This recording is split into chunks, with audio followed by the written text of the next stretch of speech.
Kadi ka nga matse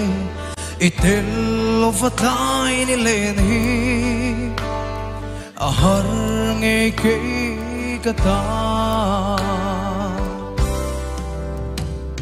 Kadi nang solo su katan hian ting so an omlo nang so katang berche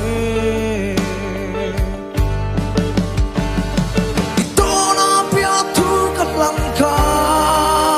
lung rung pui katan hiang beisina ti sang tu